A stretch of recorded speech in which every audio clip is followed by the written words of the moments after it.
Welcome, everybody, to the Amplify conversation. And thank you to Silicon Slopes and to Silicon Slopes Commons for this opportunity to have a conversation around Utah's diversity and inclusion leaders. Let me introduce myself. My name is Ross Romero, and I do work in this space and also government relations work under the name of Inclusion Strategies. And I'm pleased to have grown up here in Utah, attended local University of Utah, and then went off to law school, and now I'm back and consider it a privilege to be part of this Utah community, adding my voice to the value of being inclusive and bringing diverse participants to the conversation and making sure Utah grows and has success with all of its talent and opportunity. So today we're going to hear again, as I said, for some leaders.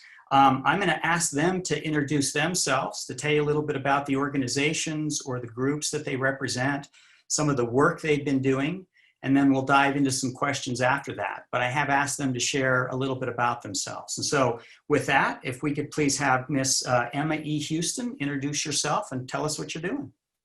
Well, good afternoon, and thank you, Ross, for this invitation. I am excited to be in this space with all of these practitioners with diversity, equity, and inclusion.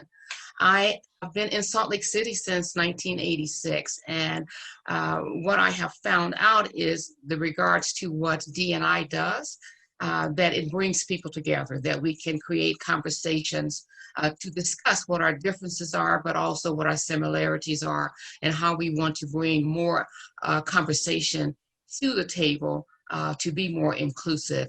I am employed with Salt Lake County. I was recently transferred to Human Resources. Mayor Jenny Wilson requested that I do a transfer and initiate all of the inclusion, diversity, equity, and access, her initiative for Salt Lake County as a whole. So for 7,000 employees, I am the team lead to begin this conversation and to implement the practices of what it would look like, but also having the leadership be held accountable. So I have been entrusted with the HR team to ensure that this initiative moves forward under Mayor Jenny Wilson's leadership and guidance. I am the former Director of Diversity Affairs. I was appointed to that position in 2016 by Mayor Ben McAdams. So what Salt Lake County is doing is taking a serious, intentional deep dive in the importance of what inclusion, diversity, equity, and access looks like under the big umbrella. Oftentimes we think of diversity and inclusion and we think of the physical, or we think of the language or the culture. And my intent is to ensure that we broaden that space, that it is all under the big umbrella of what it looks like. I am also the chair of the Martin Luther King Human Rights Committee for the state of Utah. And of course, we're all about social justice and equity under that leadership and what we do within the community, where we have keen conversations, where we invite the community to be in spaces that may be uncomfortable, but have them secure enough that they can talk about the uncomfortableness, but also engage and raise their awareness of what it means to be an inclusive, a diverse organization or a diverse community that we live in. So knowing that this work is a heavy lift and the practitioners who are here, they have a passion for it. It's not something that you wake up one morning and say, I think I'm going to do diversity and inclusion. I think I'm going to talk about changing a culture and a system. I think I'm going to take on this heavy lift.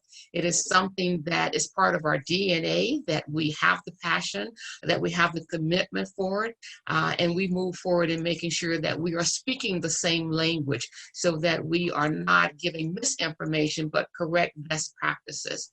So I am extremely happy to be involved in this conversation today and look forward to also learning from my peers of what they are doing in this field of work and being able to share some of my thoughts as well.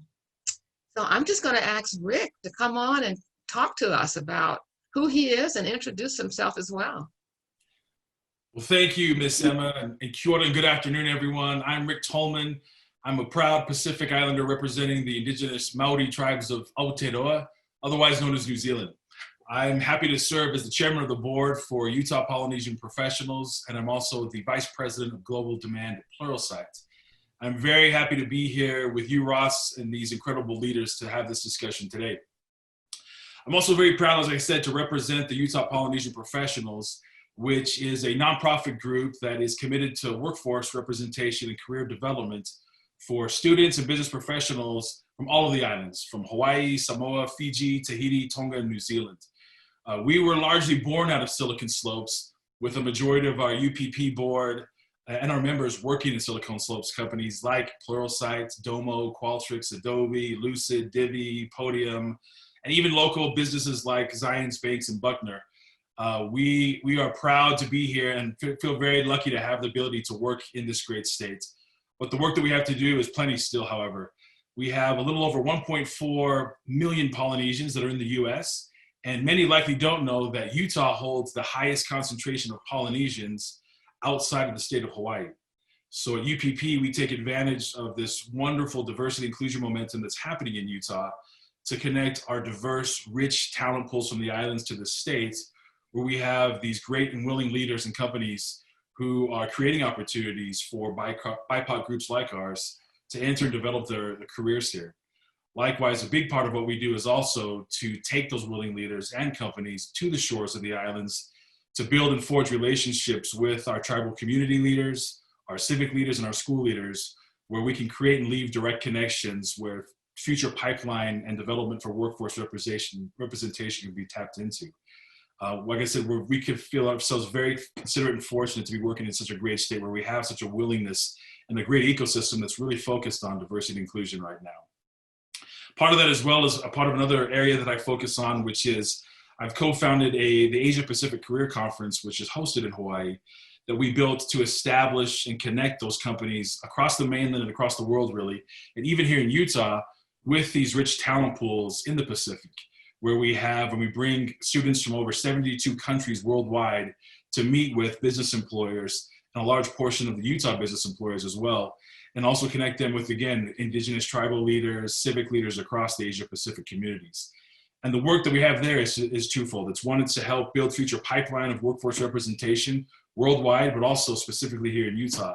And likewise, it's just to create an awareness, especially when the Polynesians and these young students can see that there are companies that are looking for diverse talent like them. That awareness is the key issue that helps them to actually change their playbook and what they're normally used to growing up in, to be able to look outside of the islands to find employment. Or likewise, even now in this COVID era, is to be able to work from the islands and still be able to have gainful employment in a career that they didn't know existed before, now that we've brought these two communities together. And so I'll say this with the last bit of the time that I have with the microphone here, is that the work and representation for Utah outside of the state is just as important as what's happening inside the state.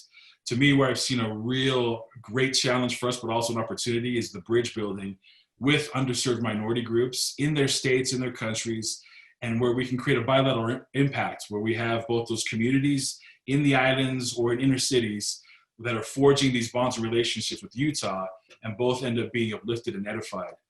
And what's crazy to think is our state is actually becoming a known commodity in the Pacific, as these business and community leaders here in the state have been willing to not only develop this talented workforce here in the States, but they're also willing to come to the shores of the Pacific to edify and build up these local communities, to tap into the rich and diverse talent pools, and to also bring those shores of the Pacific here to the shorelines of Utah to amplify and contribute to the workforce that we have here.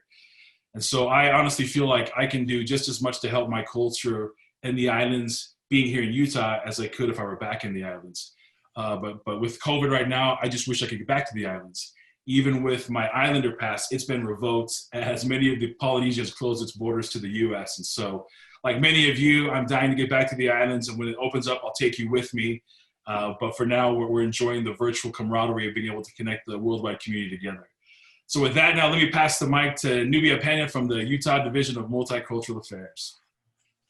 Excellent. Thank you so very much, Rick. And you promised that I will be one of the first that goes to the islands with you. I'm so excited for that. So good afternoon, everyone. It is such a pleasure to join you. Thank you again to Ross as well as Silicon Slopes for inviting us. It is exciting to be on this platform with our peers who we will learn with and from. And my name is nublapena, and I am the Division Director for the Utah Division of Multicultural Affairs. I was appointed in June of 2019, so just a little over a year ago, where I was asked to lead a small division, a small team where our mission is to increase and cultivate a type of inclusive climate in Utah where all communities feel welcomed. And our vision really is to make sure that communities of colors, their voice, their needs, and the gaps in services, that those concerns are elevated to state leadership. I am incredibly lucky to work with a team of exceptional, diverse professionals. And one of the things that we do is we oversee 2 state commissions, one of which you've already heard of, the Martin Luther King Commission, which is chaired by Ms. Emma Houston, as well as Simba Maponge, who works at Goldman Sachs, and the Multicultural Commission, which is co-chaired by Lieutenant Governor Spencer Cox and Byron Russell. And those 2 commissions are really serving to not only advance policy as well as human rights initiatives, but to create a bridge between our state leadership and our communities, to make sure that we don't forget that when we're thinking about policies and practices, that we ensure that those that are affected by them are also being consulted about it. So we're incredibly excited today to talk about what is happening at the division, as well as in partnership with Silicon, what we can all do better to make sure that we are centering the conversation around diversity, inclusion, access, and equity. But one of the things I also want to know is that these conversations can be incredibly difficult. And so what we hope to do is create and cultivate spaces that are brave, that encourage people to recognize there's a lot of grace and compassion when we do the work, and that this work really is everyone's work. We don't own it. It is everyone's responsibility to think about the way that their influence, their power, their privilege allows people to either feel seen, heard, valued, or to feel excluded. So this is really an opportunity for all of us to lean into courageous leadership. And I'm more interested in knowing how we can partner and work together, collaborate, and think through the strategies that are going to make meaningful and sustainable change in our state. So I can talk a lot more, but I'm going to go ahead and pass the time over to Troy Williams at Equality Utah. Thanks, Nubia, and thank you all for tuning in and joining us. It's great to be having these conversations with such awesome people. What a privilege it is for us, for Equality Utah, to engage in this dialogue with you. So Equality Utah is the state's LGBTQ sort of political lobby. So we work on Capitol Hill to make sure that the laws in our state include and protect gay and transgender Utahns. And I want to take a second. I've been as an organization, we've been around for 20 years now, and I've been at the helm for 6 years now. And I want to brag a little bit about how Utah has really led the way in red states to advance LGBTQ equality. Because what we've seen here isn't happening in Texas, in Kentucky, and Louisiana, but it's happening here in Utah. In 2015, we worked really closely with the legislature, which is a Republican supermajority, as Ross will tell you, right? And a very conservative body, and with a very conservative governor. And we advanced employment and housing protections for gay and transgender Utahns in 2015. It was the first time in our state's history that we were included and integrated into our state's laws. It was the first time in the nation's history when a pro-LGBTQ bill advanced through a Republican-controlled legislature. It hadn't happened before, and it hasn't happened since, all right? And then after that, because before that time, when laws were passed that impacted the LGBTQ community, we weren't at the table. We weren't part of the conversation. After 2015, that all changed. And in 2017, working with the legislature, we rescinded an anti-gay curriculum law which prohibited public school teachers and students from even talking about the subject of gay in the classroom. And then in 2019, just last year, we worked with a diverse coalition to advance an LGBTQ inclusive hate crimes law. And then this year, working closely with Governor Herbert, we banned the damaging practice of conversion therapy for young people in our state. We're the 19th state in the country to do so, and by far the most conservative. And these great changes have happened in our state because people in Utah are willing to have difficult conversations. We're willing to come to the table. We recognize, hey, we're not ideologically aligned on every issue, but where can we find common ground? Where do we have shared values? And by focusing on those things, we've been able to sort of move a lot of great progressive policies for our community forward. And we've been able to sort of break down the culture war. We are so tired of the us versus them paradigm. We are interested in an us and we paradigm. Because here's the secret weapon about LGBTQ people. This is how we're kind of doing it. We're born into every strata of society. You can't escape us. We are born into every religion, every social class, every ethnicity, every political party. We're everywhere, right? And you're falling in love with us because we are your children, your aunts and uncles, your cousins, and your grandparents. And we want you all to be part of our community, to be allies to our community. And we know that the only way that we're going to move things forward is by building allyship, right? We can't do this alone. There's not enough of us, right? As fabulous as we are, there's not enough of us. But by working together, by linking arm in arm, and really building on the things that connect us together, not our differences, but the things that bind us together, we've seen phenomenal changes in this state. And I'm so proud of Utah, and I'm so proud of all of you for being part of that great movement. So that's Equality Utah. That's me. Let's get into this. Troy, thank you for bringing your excitement and passion to the work. And I trust that everyone agrees who's listening in and watching that this is an all-star team.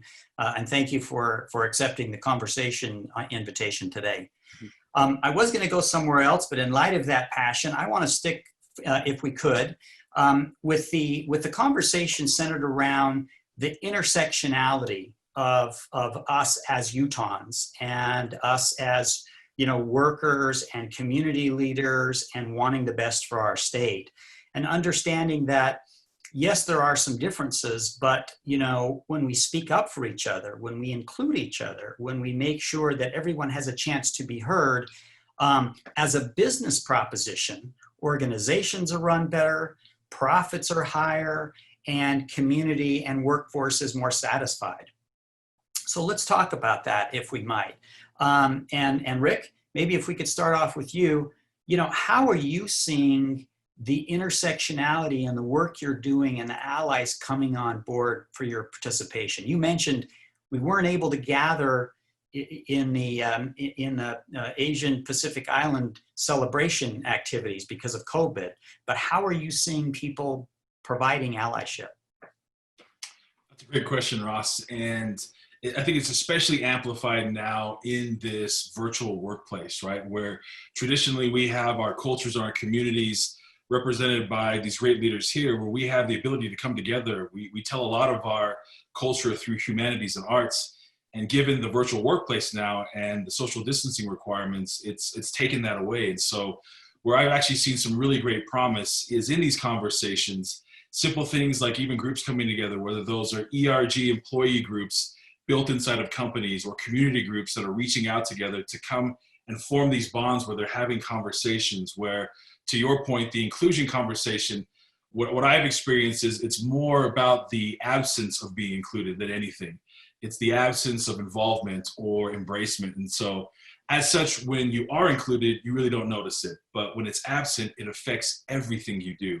And so what I've really seen over the last couple of months, especially in the middle of this social discord, is really this coming together virtually of groups. And even through healing and process, we're able to actually understand each other better, because that's where I think that there's value in discussing any concept and understanding what others think of inclusion, because it brings us closer to those who are different.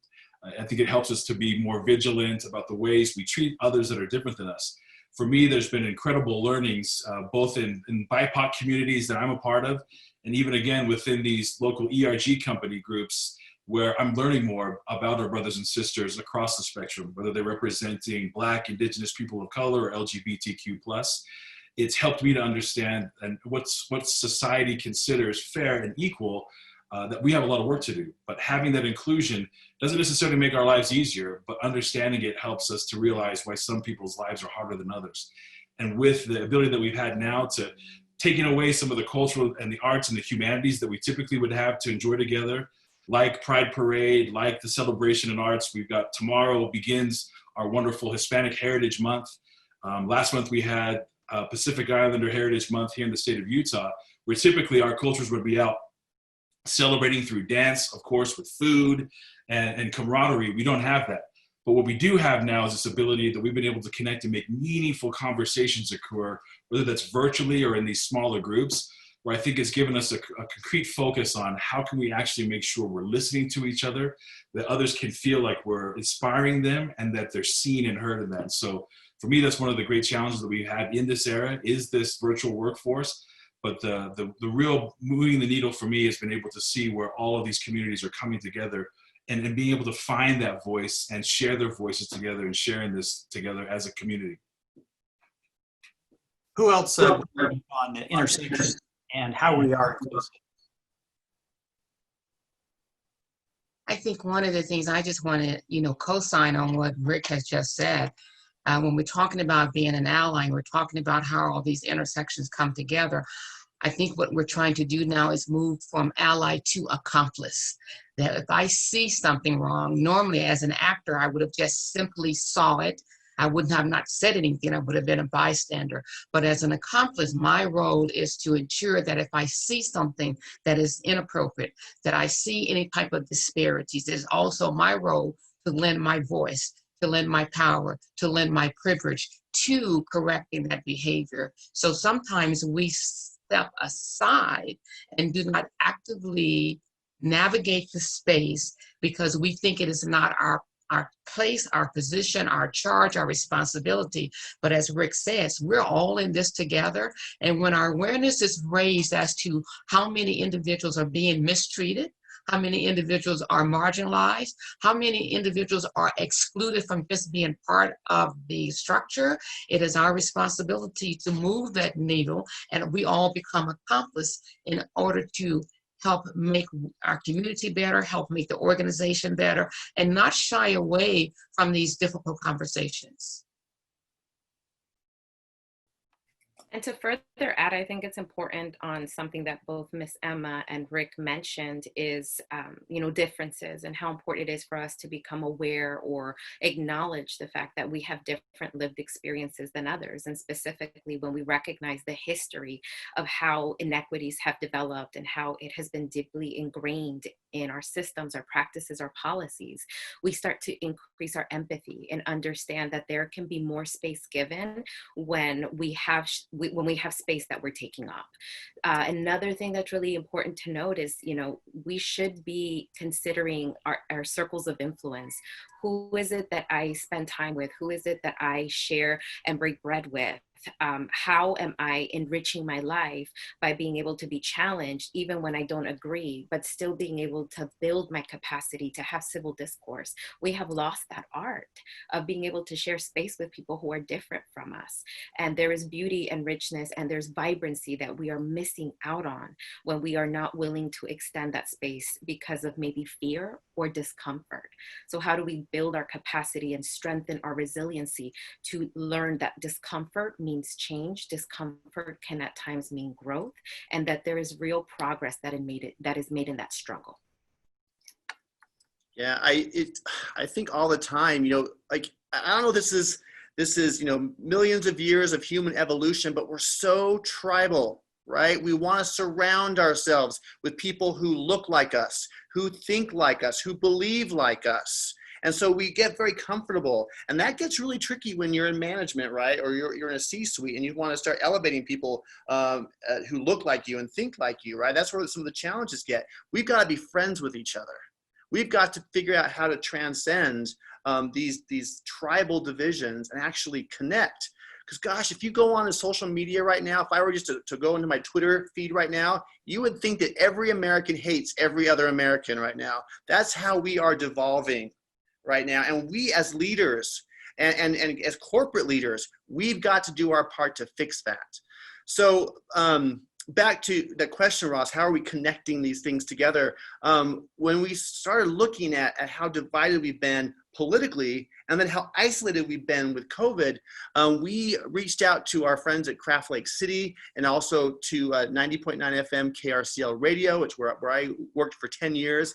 And we created an art exhibition, 14 different billboards. We call them plakats. They're this German word for billboard. And they're downtown Salt Lake City on 300 South. And they really look at the refiners' fires that build and shape our community. And they also celebrate our successes, banning conversion therapy, passing hate crimes, but also celebrating people who have been fighting for women's equality and racial justice. And also reminding people that for the LGBTQ community, this isn't the first plague that we've endured. And we have been through hell in this country before. We're going through it now, but the strength and resilience that comes when we band together, when we unite, is so powerful that we can transcend these things that are dividing us right now. But we've got to have trust, and we've got to open our hearts to each other. We have to be able to look at the eyes of someone who does not look like me and see ourselves reflected back. And it's a hard work to do, and it's uncomfortable work to do, but the rewards are so great, and our nation is counting on us to pull through and to get over this, to evolve, to grow, to progress, and we're all part of that. We all have a role to play in that. Thank you. This goes into building relationships as well. That, like you say, we just can't stay in our pod and only have our 5 influences, like Miss Nubia said. It's about building relationships and stepping out on faith that is with good intent. I think that's right. And it's recognizing who your social circle is and how you might expand it. Troy mentioned earlier that I had some relationship on Utah's Capitol Hill. In fact, I served in the Utah legislature. And one of the bills I ran as I was leaving the legislature was a bill that would have required new members to understand who is in Utah. Because what I found is I represented the east side of Salt Lake City and Salt Lake County. So it had a certain demographic, it had a certain political view, it had a certain socioeconomic standing, and I didn't really understand, for instance, rural Utah. And I know my friends in rural Utah didn't really understand some of the opportunities and complexities of having a diverse Salt Lake City core. So I wanted us to know who we all were, so we had a better sense. As we were making decisions as lawmakers, we knew how it affected each other. Ultimately, that bill didn't pass, but I think in some ways, the private sector has taken that on. They are leading the conversation in many ways about how we integrate workforce, how we draw talent from other states, and how we go about being good neighbors to each other. And speaking about government and about trainings, I noticed that the state of Utah is doing some training of its personnel. Salt Lake County, Miss Emma has referenced that, and Equality Utah has also taken on some business leadership in this space. Could you 3 take a few minutes and explain what your respective bodies are doing? And I'll say, Rick, I don't know if you have specific trainings you're doing, but it's certainly very helpful so that the public knows also what resources are available and what government is doing and private sector is doing. So maybe if we could have Nubia speak to that first. I'm happy to, and thank you so much for asking the question. And I will say that I'm incredibly grateful to serve under this administration for the courage and the positions that they have taken in being able to do their own work, to build their capacity to understand how do we show up in solidarity and with compassion and empathy for communities that nationally are hurting based on what has been happening in our current climate. How do we understand better when people are saying, our communities have been either left out, forgotten, or disproportionately harmed? So to give an overview, Kim Cordova, who is the executive director of the Commission on Criminal Justice, Commission on Criminal and Juvenile Justice, in partnership with myself, Tammy Pfeiffer, and Ron Gordon at part of the executive leadership team. We've come together and we were asked by the governor to put together a training experience. And so what we did is, in order to launch that, we started with the 21-day Racial Equity Challenge. And so for 21 days, the executive branch has essentially spent time unpacking various podcasts, articles, media sources where they understand the history of where racism started and how it has been embedded in part of our institutional practices, and how we now see the outcome of disparity affect our communities.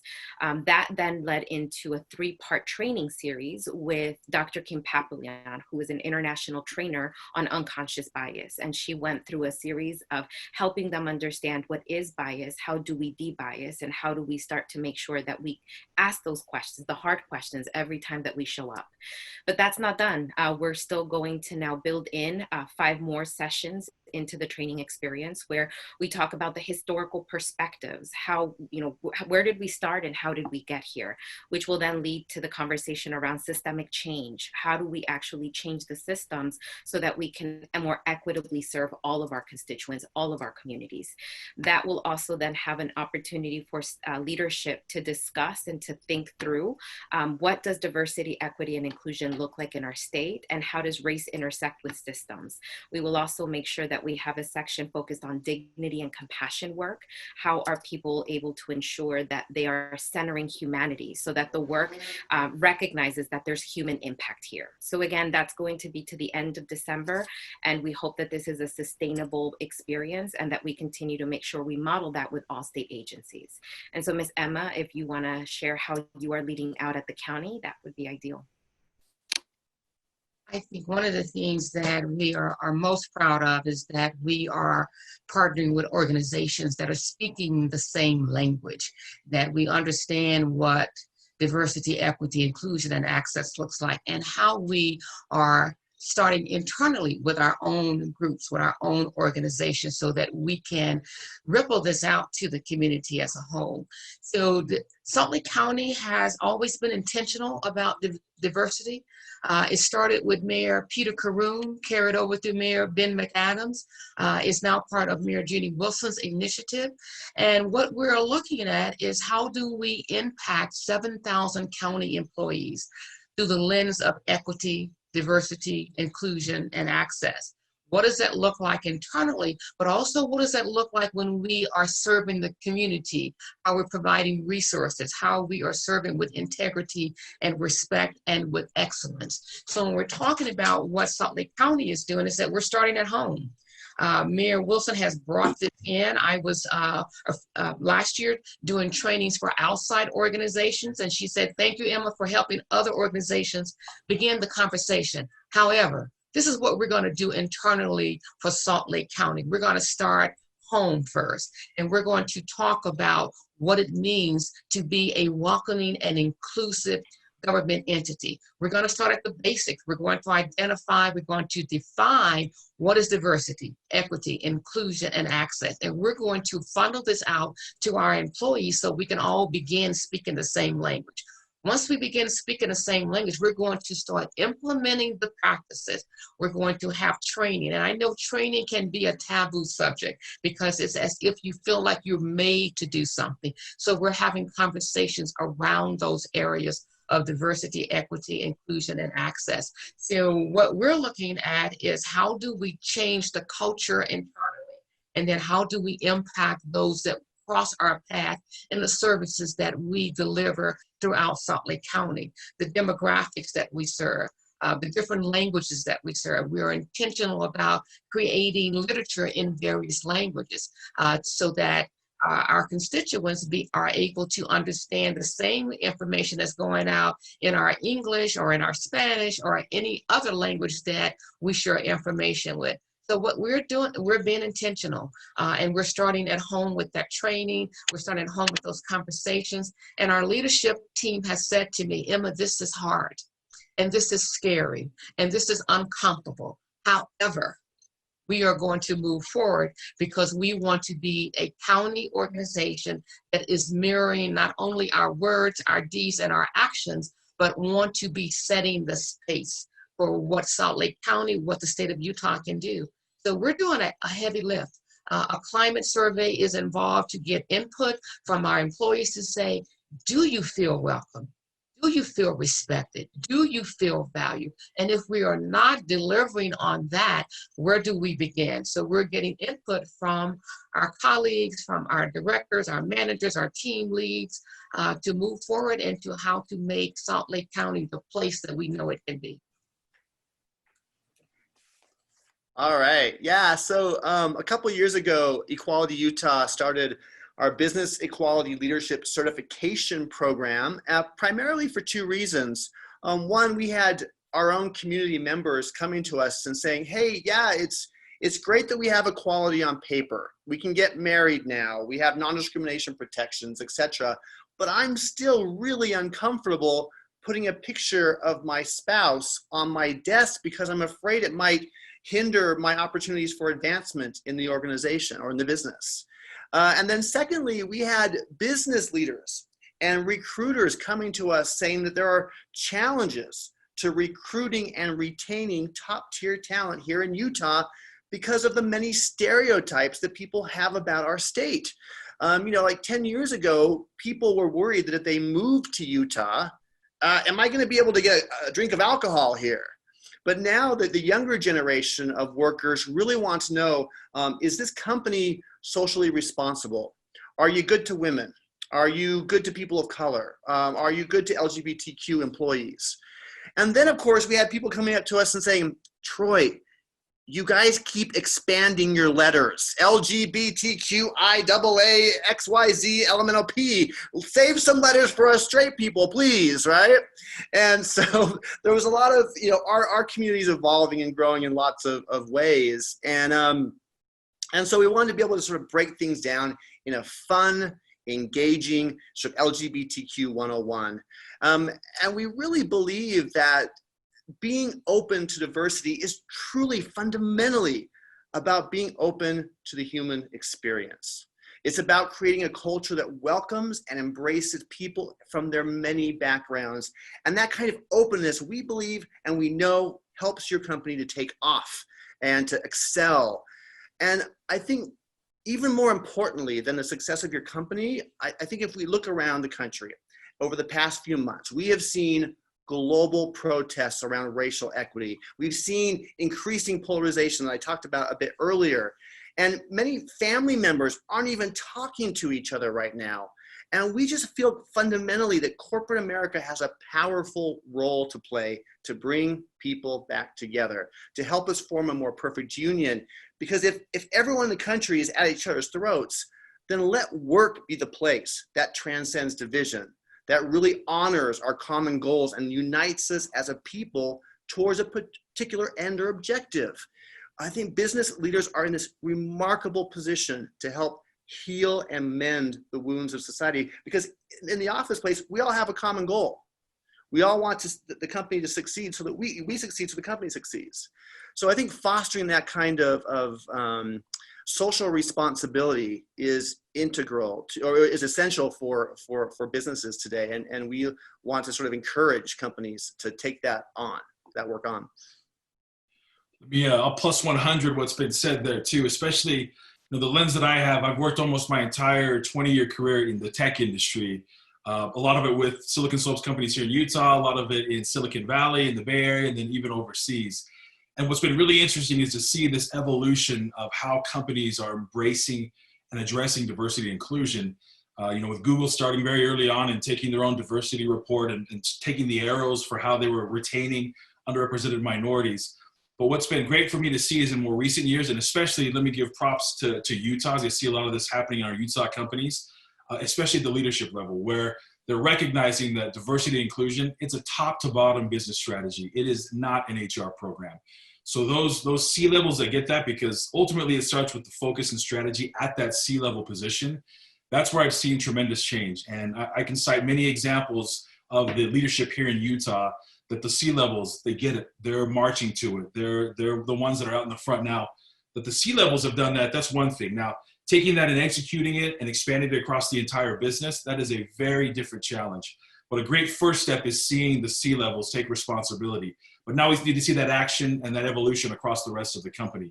And so that's where I've seen where companies are successful in this is they assign a top executive to responsibly lead the diversity inclusion program. We talk about CDOs, we'll talk about anyone at the executive level that takes it on as their key objective and key result for the company. Also, it's about creating behavioral standards and holding leaders accountable for results and building that with training levels across all topics. We talked a little bit about unconscious bias training, and not just the training, as to what Miss Emma said. It's practices in place. It has to be more meaningful than talk, where it's not just about checking the box that you've done another corporate training.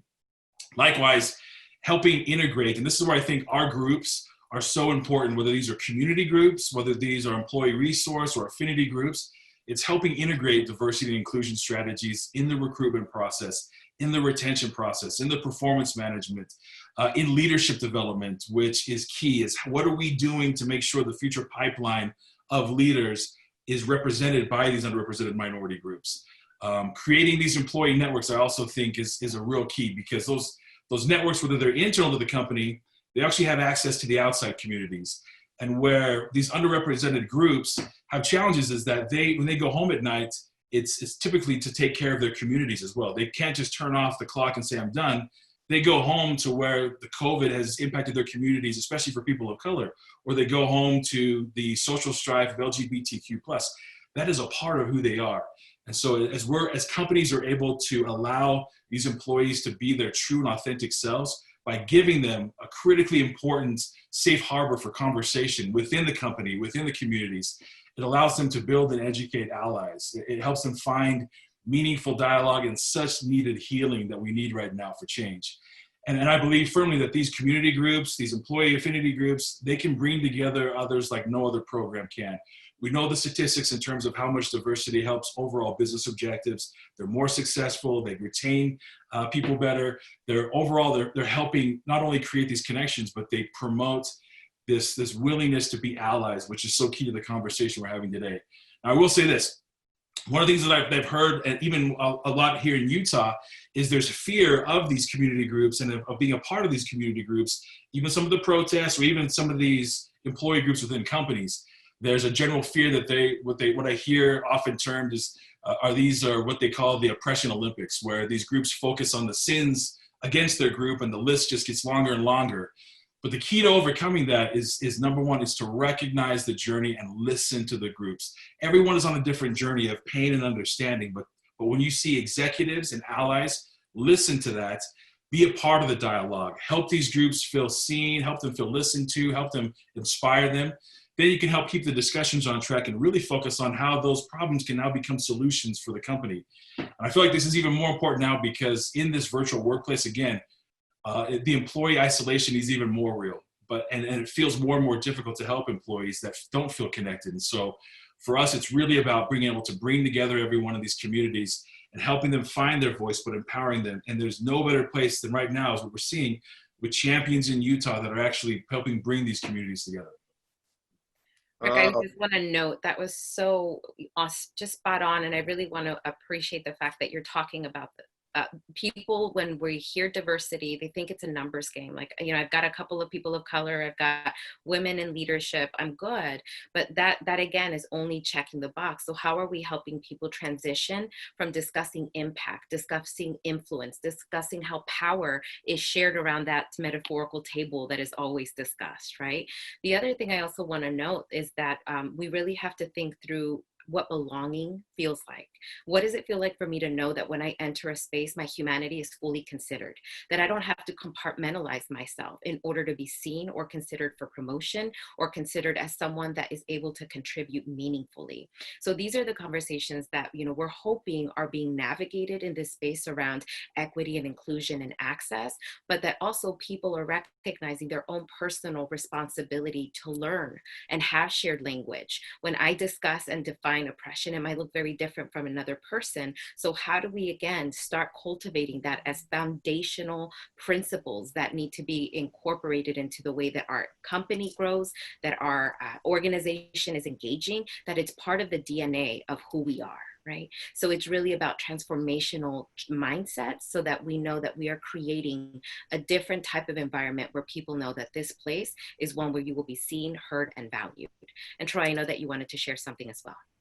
Oh yeah, I mean, I'm loving all these conversations. I'm with you all. I love it. And Rick, you'd mentioned, you know, the a really key thing for us is how do we build allyship with people if they're afraid to screw up, right? Because I know a lot of straight people are afraid to engage with the LGBTQ community because they're afraid of mixing the letters up in the wrong order, right? Or misgendering somebody. Or, you know, I know white people are afraid to talk about, you know, race issues because we're afraid of accidentally offending people. And we do live in this era of social media that if you do screw up, you will be pounced on, right?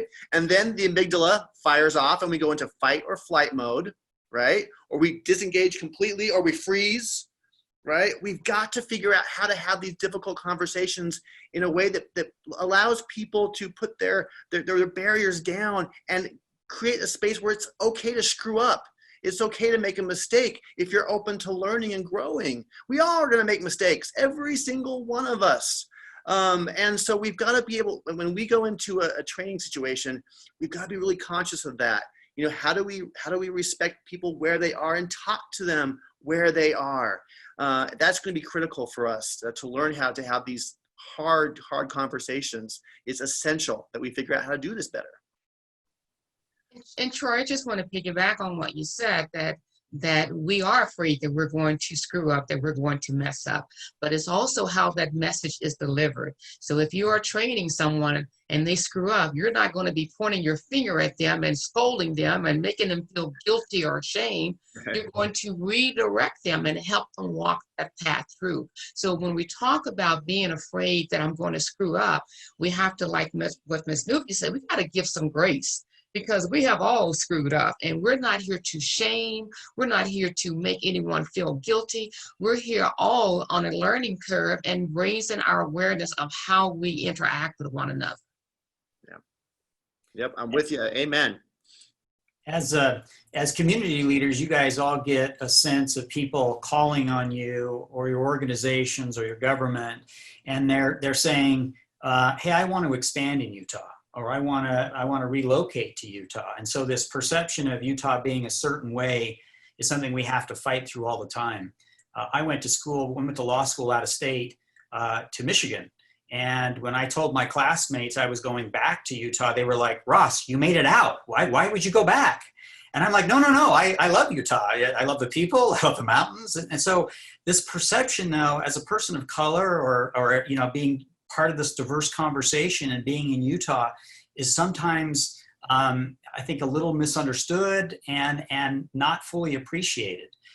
But I guess my question to you all is, tell me what you're seeing from the private sector reaching out to you in whether they're adopting a chief diversity officer or someone who is responsible for making sure that light stays on for this work. One of the things that's come up right now with Black Lives Matter and the social unrest are people questioning, is this a moment or is this a movement? And our hope is that this is just the beginning of a conversation that leads to, you know, opportunity and growth for Utah. I still keep my public policy hat on and say, how do we make our state the best?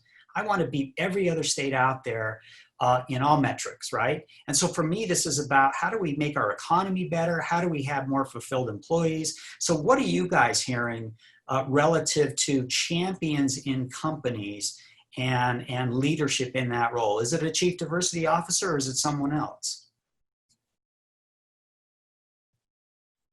Well, we have definitely been getting quite a few phone calls, and Ross, you and I have been on several panels talking about what is the role of the chief diversity officer. And one of the things that we're looking at is that what I am seeing is that people are in panic mode, that they are saying we need to be on this train to ensure that we are part of this movement or this moment.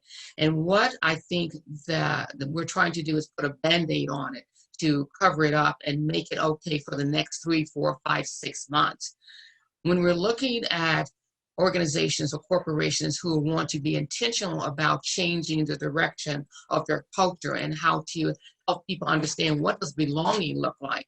We have to ensure that they truly understand what the role of the diversity officer will be and how they will help navigate that space, how they will help steer it in the right direction, and how they will help do a deep dive into peeling back to say, let's look at everything that we do through the lens of diversity, through the lens of equity. And that's starting internally with the makeup of the leadership team and the board of directors and the policies, the procedures, the practices. It's peeling everything back to see if we are being as equitable as we can be. One of the lessons or one of the assignments that Dr. Papillon gave when we were doing this training with the state was that when we're looking at applications, when we're looking at resumes, how do we look first at names? How do we look at their addresses, their locations, their graph? How do we look at that, and do our biases come into play as to, I am going to hire Zachary, but I'm not looking at Tyrone. So we have to look at those deep seated biases that we have in our lived experiences. So if you're looking at a director of diversity or a chief diversity officer, are we taking the gloves off and letting them do the work? Letting them do the heavy lifting, bringing any of the disparities to the conversation so that when the CEO says we want to make this happen, we're not just checking a box, we're actually doing the work. And something else to expand on that is really important because, as Ms. Emma mentioned, there's panic mode right now. People are coming out and they're hiring diversity equity officers, or they're hosting panels, or they're having these conversations. But what's the intentionality? What's the strategy? How is this sustainable?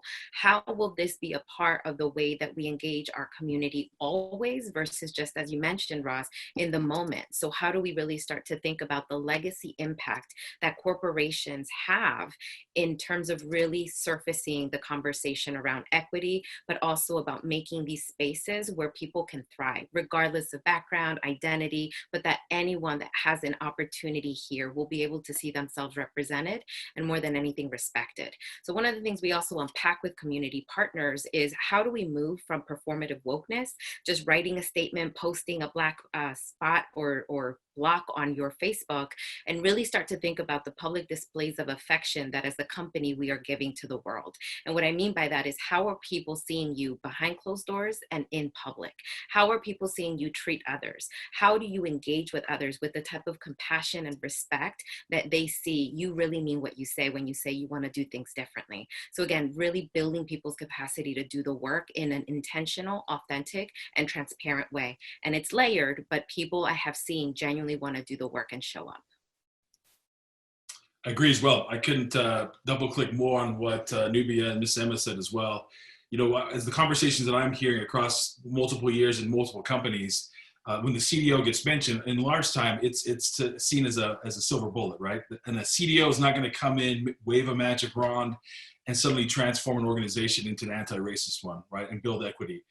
But what employees are looking for, and I think what the communities are looking for that I've experienced, they're looking for, to what Nubia said, which is, we've made public statements, but now let's actually work on that action, right? Let's make sure that it's not performative allyship, but we're actually building this together, programs, working with the people that we intend to represent, and building something that actually is meaningful. And so the CDO often gets thrown out as the first one. Like, that's when you show uber commitment. You're going to put a C-level and you're going to put a ton of money behind this role. But the reality is, you need to have the strategy, as has been discussed. Like, it's going to take time and work and progress. And what's more meaningful for the employees is to see that you're actually building something and you're doing it with them, like co-creating how you're going to get from a short-term to a long-term situation where you've got coverage, executive sponsors that are sponsoring these groups, to a CDO. That's what's really key. And I think when you have someone that's at least saying, I'm going to do a listening tour, I'm going to understand my employees, I'm going to understand the assets in the current landscape, then I'm going to go in and build a strategy together with these people that I intend to represent and to change. That is where meaningful action takes place. And that's ultimately what these employees are looking for, right? And whether that includes a CDO or not, you're showing that you're building that roadmap together with them. Ultimately, that's what will drive it, because nothing will change overnight. And it's a long and hard road.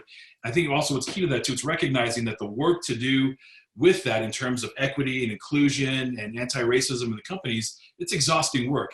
And so by not having someone that's accountable to it, someone in those organizations is doing it, whether it's the employees, whether it's leadership of color or LGBTQ+, they're rallying the teams together. They're making sure there's a place of healing. And so there needs to be a real reconciliation of what is the short and long-term plan that gets us the representation for the diversity in the company, but also recognizing the work is exhausting, and it's exhausting to the members that are part of it. And so seeing leadership that's willing to go and do the work themselves and not just have those groups come and tell them, hey, give me the cliff notes of what you're experiencing.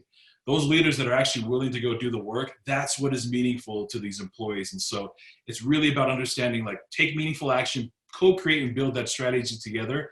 That's what moves the needle for people that we intend to actually help build a more diverse and inclusive representation workforce with. Last summer, I remember walking into a Target, and the first thing I saw was a pride display with Listerine with a rainbow wrapping on it. And I'm like, I picked it up, I'm like, this is gay mouthwash. Is this progress?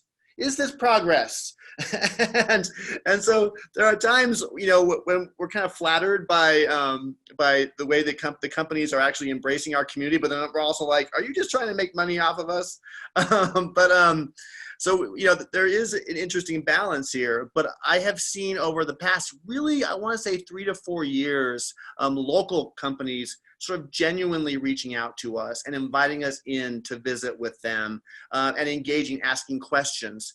When Domo, when the CDC released the report that the youth suicide rates had spiked 141% in our state, leading cause of death for young people, you know, Domo put up these billboards in Utah County saying, Domo hearts LGBTQ and everybody else. And that was really meaningful. We, as a community, we are feeling a lot of pain associated with the loss of life. And that really meant something.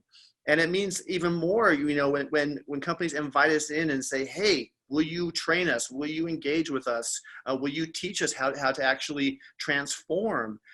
So I am so optimistic and hopeful.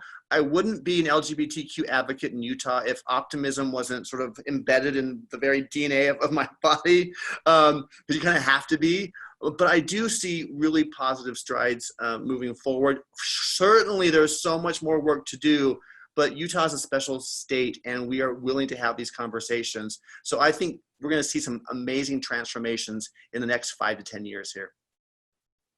I agree with that. And let me just say that, you know, as I counsel companies, I want them to be ready for the roles of a chief diversity officer. I want them to be ready for employee resource groups because, you know, if you don't have enough employees, it really doesn't work. Having said that, that is a manifestation to the outside community that you've elevated the conversation. And it's also a recognition internally that someone cares about this and is cultivating this dialogue and this intentionality of the work. I was at a meeting with some C-suite level individuals. It's in Utah, but it travels around. And they were asked about chief diversity officers, and one person stood up and said, well, you know, we don't really have that because it's really everyone's job to care about diversity. And I have to tell you, after I sat back, I got very frustrated by that comment because to me, having someone who has the authority to push back against the company and to give them good guidance and to help lead them as an internal resource is so valuable. And it says such a powerful message that the work will continue, right? Because if all you do is change your banner on your website, that doesn't mean the work's going to continue. And so I think these investments and these, whether it be trainings or setting up ERGs and by the way, you gain an elevation of employee leadership in these ERGs. They have the chance to lead out in a different way that maybe you haven't seen, and it helps you expand some internal leadership that you didn't even know about, uncovering it. And so anyway, I'm really about making sure that there is opportunity for leadership and development and inclusion in this work structure. let me just invite the panelists to close us out with some last comments, things that we might not have heard, things you want to share. And again, thank you to Silicon Slopes. I hope you see the caliber of the individuals that are participating in this conversation in Utah. I hope you will call on them. I know they would appreciate that and collaborate with them. But let's if we could have a final comment from the panelists. And Troy, maybe if we could have you go first.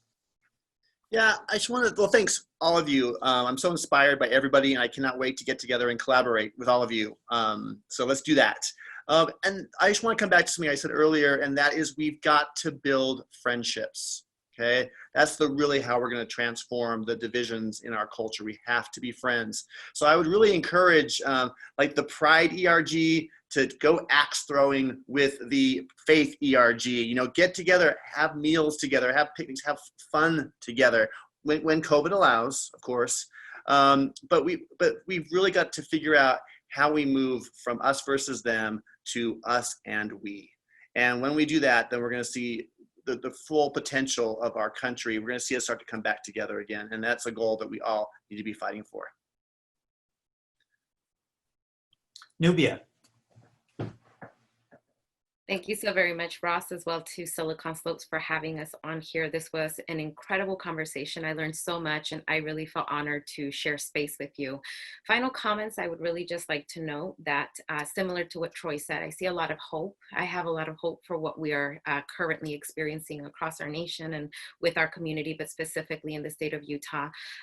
People are having conversations in ways that they never had before. They are leaning into the discomfort of what these conversations have, and they're not shying away.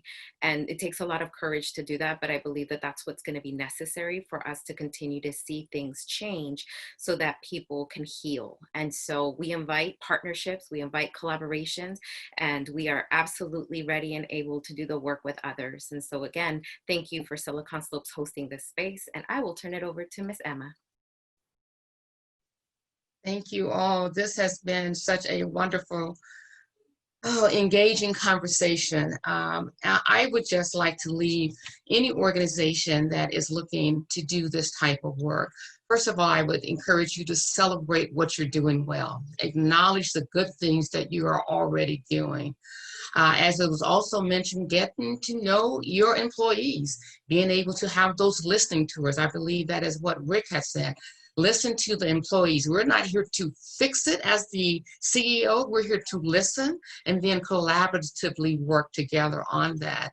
And look and see who's missing in the room, whether it's in your board, on your leadership team, who is missing from that space that should have opportunities for leadership. This is work that is ongoing. It is ingrained. It is part of your legacy.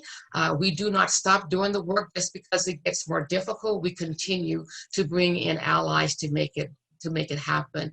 So I just encourage you all to just, first of all, pause, take a deep breath, celebrate what you're doing well, listen to your employees, create plans with them to ensure that you're moving in the right direction and you're being intentional to create that legacy.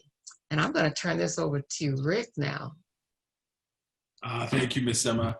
First, I just want to echo what the leaders have said here. What a phenomenal opportunity and platform that Silicon Slopes has provided us. And I want to give, being the big Polynesian bringing up the caboose, give everyone a big Polynesian hug to all our communities out here in Utah. For those that are hurting, those are suffering, that those are trying to deal the best they can with this multifaceted pandemic. Just know you have people who love you, who considered for you, who are with you as well. I couldn't be more proud to be here standing with these leaders in this wonderful time. We have an inflection moment here at Utah to define what this hub can become for diversity and inclusion and the impact that it's going to have worldwide.